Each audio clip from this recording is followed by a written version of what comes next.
End of the Hallway, a short story mystery suspense by Vietnamese author Alain Bảo. Tuân and Thanh have always been the closest of friends, from their days as toddlers playing in the rain on the streets in Vietnam to their current residence as students on the east coast of the United States.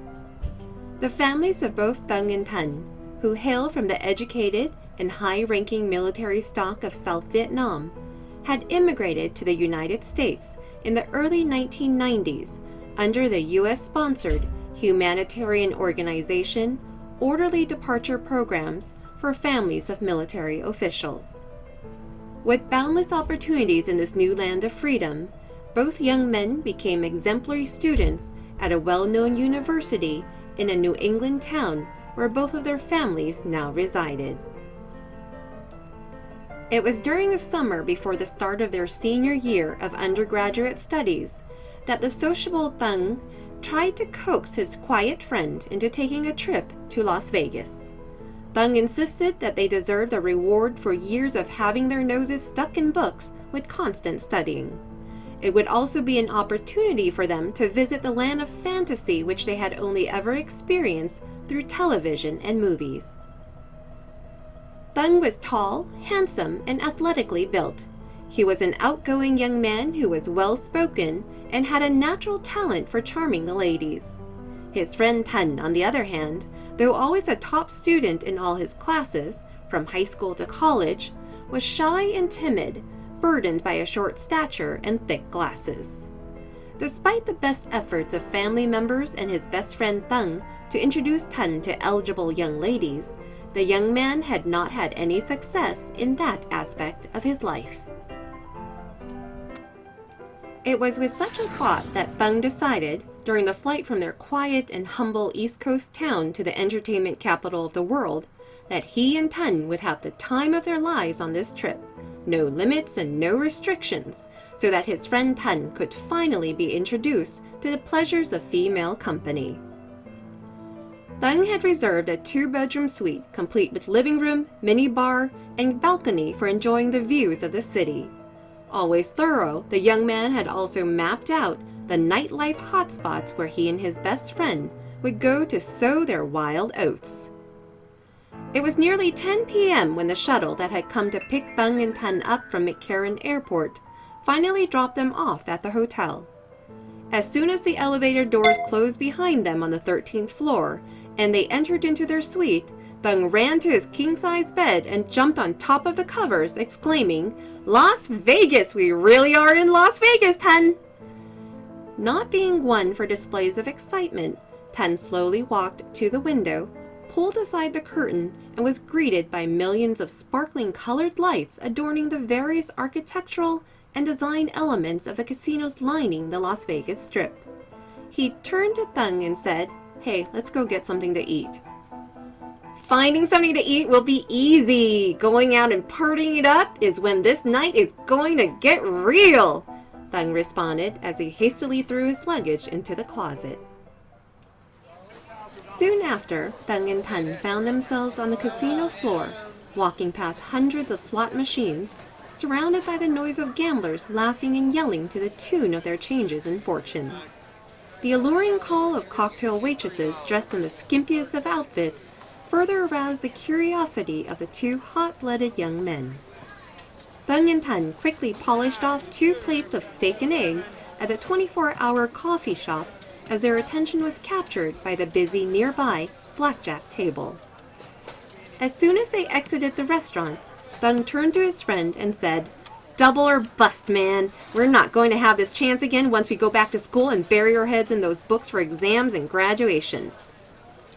Thanh carefully withdrew a stack of $100 bills from his pocket and began to count. $1,000 is my limit.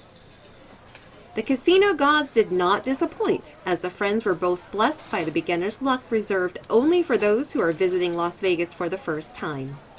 After an hour of gambling, both Tuân and Thanh had increased their bankrolls to over $3,000, a profit of $2,000 each. Counting his winnings, Tuân looked over at Thanh. "Let's get out of here." Thanh understood his friend and said to the dealer, "We're done playing." The lady dealer responded, "Let me cash you out," and without hesitation proceeded to exchange the two players' black $100 chips and blue $25 chips for white $500 chips. She then called over her shoulder to the floor man, "12 whites out." The floor man nodded as he watched the chips being pushed to the two winners. As the two young men walked away from the blackjack table and towards the cashier's cage, Thung jokingly said, "If we could win like this every day, we might as well quit school and move here." Tan responded, "It's just luck, man." Both men clearly understood that there is no way to beat the casino in the long run. As they stuffed stacks of $100 bills into both front pockets of their jeans, Thung saw that the hour was nearing midnight and winked at his friend. "It's time to rock, Tan." The men exited the hotel, entered a taxi, and were driven directly to a popular strip club that Thung had carefully researched for the trip. After paying the admission price for both, Thung hurried inside the club to claim a booth located in a dark corner of the room that had a good view of the stage. Thung motioned for his friend to sit down as he ordered 2 beers at cutthroat prices. Thung's eyes shone in anticipation of all the pleasures being offered in this paradise filled with beautiful women of all colors of skin. Women who were calling out to him to offer their delights of the flesh. Tan, meanwhile, slowly sipped his beer as his attention was transfixed to the women performing on stage. As the night wore on, Thung ordered 1 beer after another. With the same frenzy, he accepted a lap dance from every dancer who came up to offer one to him. With generous tipping, house rules were overlooked, and Thung was able to let his hands wander over the dancers' bodies as he pleased, and as the ladies allowed. Tan, on the other hand, despite being filled with alcohol, still could not muster the courage to request a single lap dance for himself. Thung drunkenly looked at his friend and noticed him shrinking even more into himself. Thung decided to take action and whispered into the ear of the nearly naked, delicate-looking Asian beauty straddling him as he handed her a couple of $100 bills. The dancer walked seductively over to where Tan was sitting. As he looked up, she put her arms around his neck, removed his thick glasses, and began to nibble on his earlobe. After a few whispers, the young lady led a trembling Tan towards one of the VIP rooms in the club. Thung looked after his friend for a moment, then quickly returned his attention to the 2 smoking hot Americans who had immediately taken the opportunity to offer their services to this handsome Asian gentleman who was pouring out money as if it were free-flowing water. About half an hour later, Tan headed back towards the table, his hand resting on the delicious bottom of the Asian beauty who had led him away earlier. He handed her another $100 bill before rejoining his friend. Tan looked more relaxed now, as if that half hour had turned him into a man. In the wee hours of the next morning, Thung and Tan finally stumbled drunkenly out of the strip club. The roads were now nearly vacant of vehicles, and the pale yellow street lamps cast long dark shadows of the 2 intoxicated figures staggering towards the main road. Losing their direction, the 2 drunkards stumbled into an alleyway of dirt and concrete. Broken down houses and buildings lined both sides of the streets. One could no doubt imagine the drug addicts, alcoholics, prostitutes, pimps, and various criminals who would be residing in such an area.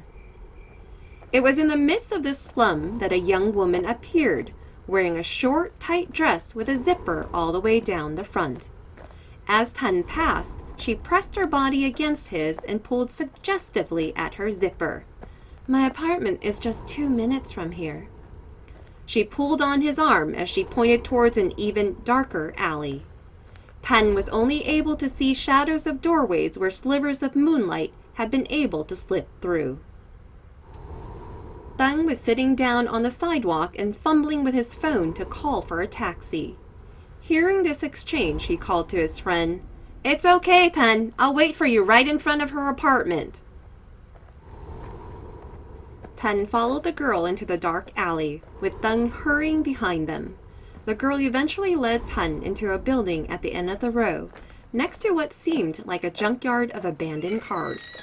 Thung sat down on the sidewalk in front of the apartment door and called after his friend, "Make it quick! The taxi will probably be here soon."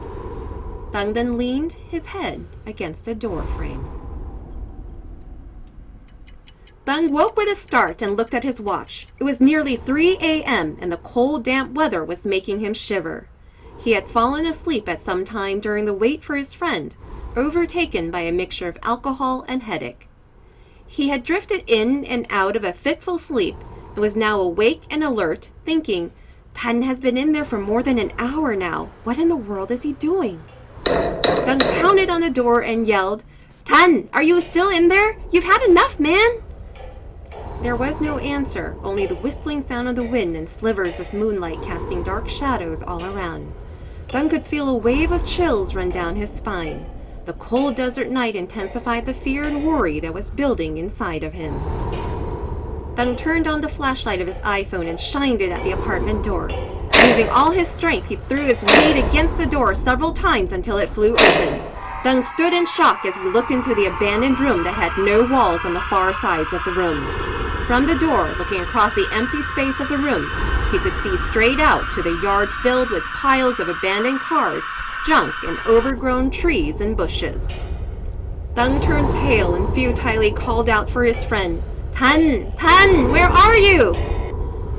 There was no answer but for the howling wind, the sound of metal clanking from the piles of old cars, and the rustling of leaves from the neglected trees and shrubs. Thung could feel himself crumbling in fear. Before he fell completely apart, Thung had the presence of mind to call 911. The sounds of sirens, strobing light from the top of police cars, and the frantic voices of emergency responders brought Thung back to his senses. As he looked around, Thung recognized that he was being carried on a stretcher, surrounded by police and paramedics. The police officer who was obtaining the incident report from Thung asked, "What were you guys doing in this abandoned neighborhood?" All Thung could do was tell the officer of all the events that had happened that night, starting from the strip club to the girl they had met in the alley. The police officer wrinkled his forehead as he responded, "This neighborhood has been abandoned for the last 10 years. The previous owner couldn't afford to build, went into bankruptcy, and finally committed suicide when he lost it all at the casino tables.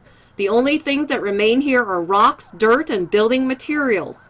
The Las Vegas City Council has the area fenced and we're preparing to clean it up along with the rest of downtown." Thung weakly protested, "But just a while ago, my friend and I were clearly standing in front of that apartment door." The officer thoughtfully responded, "I'm sorry to say, but you are probably too drunk to think clearly. There's absolutely nobody else here." Thung suddenly remembered a detail. Like all tech-savvy persons of the modern world, his friend Tan was never without his cell phone. Thung gave his friend's phone number to the officer with the hope that even if Tan did not answer his phone, the police would at least be able to track its whereabouts. Thung's hopes were dashed, however, when the police called him at the hotel the next day to report that they could not locate Tan's phone. More than likely, the battery had died or the phone had been destroyed. A few months later, the atmosphere of loss and mourning still hung over both the households of the once best friends. Tan's family had not spared any expense in the search for their son and in making sure that every media outlet aired his story. The loss of a university student from the small, quiet town had a great impact on the close-knit community.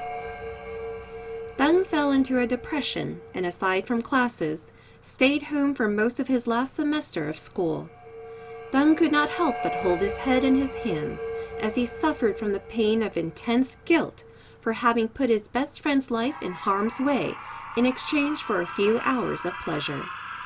Thung had become too thin for his clothes now, and once in a while he could be seen walking listlessly through the hallways of the university, in places where he and Tan would normally sit, talk, and study for hours. Late one night, Thung sat and stared out of his bedroom window into the forest beyond the backyard of his parents' house. The sounds of the television could no longer be heard from downstairs. His father had the nightly habit of lying on the couch as he read the paper and watched television. So his parents had probably already gone to bed. Thung was starting to nod off himself when he heard a sound like a scratch on a window, coming from the outside. Thung rubbed his eyes and thought he saw a face outside his window that looked like that of his friend Tan. Thung focused and looked closer, and yes, indeed, it was Tan. But his hair was dripping wet with blood. The left side of his face had been smashed in and seemed to be completely missing the left eye. Thung fell out of his chair and screamed, "Tan, is that you?" There was movement from Tan's head outside the window. His left eye dangled from its socket as his face expressed immense sadness. Thung's body stiffened as he convulsed uncontrollably and fell to the ground with a thud. "Thung, wake up, son. Did you have a nightmare?" Thung, drenched in sweat, opened his eyes and looked at his parents. Thung realized that he had just experienced a very vivid dream. His mother could only hold her son to her bosom and weep. Since his return from Las Vegas, her son had become a lost person, although it was his friend Tan who was physically lost. She understood that he felt immense guilt for the plans and partying that had led to the disappearance of his best friend. Suddenly, Thung's cell phone began to ring. Thung was taken aback. Who could be calling him at this hour? He crouched down to pull the cell phone out from under his bed and became pale with fear as he recognized the caller ID. It was Tan's phone number. Trembling, Thung answered the phone. "Hello? Tan, is that you?" No response came from the other end of the line. Thung continued to ask, "Tan, is that you? Where are you now?" The phone line abruptly went dead.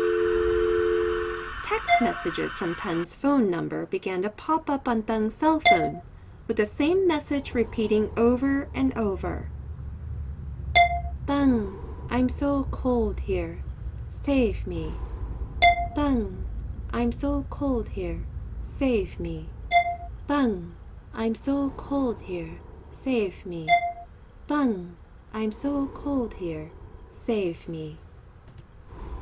Thung's parents, who had been witnessing the entire event, stood in shock. His father began to shiver with fear. "Tan is still alive? Call the police, Mother." The next morning, based on the phone call and text messages received on Thung's cell phone, the police were able to locate the body of Tan at the bottom of a lake in southern Nevada. Half of his face had been eaten, and his left eye was completely missing. The police found Tan's waterlogged and no longer usable phone in the back pocket of his jeans. Tan's funeral was attended by the entire town. Each student from his class at the university dropped a flower onto his grave. His best friend Thung wore a black suit that hung loosely from his thin frame. As Tan's coffin was lowered into the ground, Thung stood next to his friend's grave and said, "It was my fault. I never should have talked you into going to Las Vegas." Thung put his hand in his pocket and pulled out a remaining $100 black chip. With a spark from his lighter, Thung set the chip on fire and threw it into his friend's grave. End of the Hallway by Alain Bảo. This has been a recording by LPBP Productions. All rights reserved. 2019. Thank you for listening.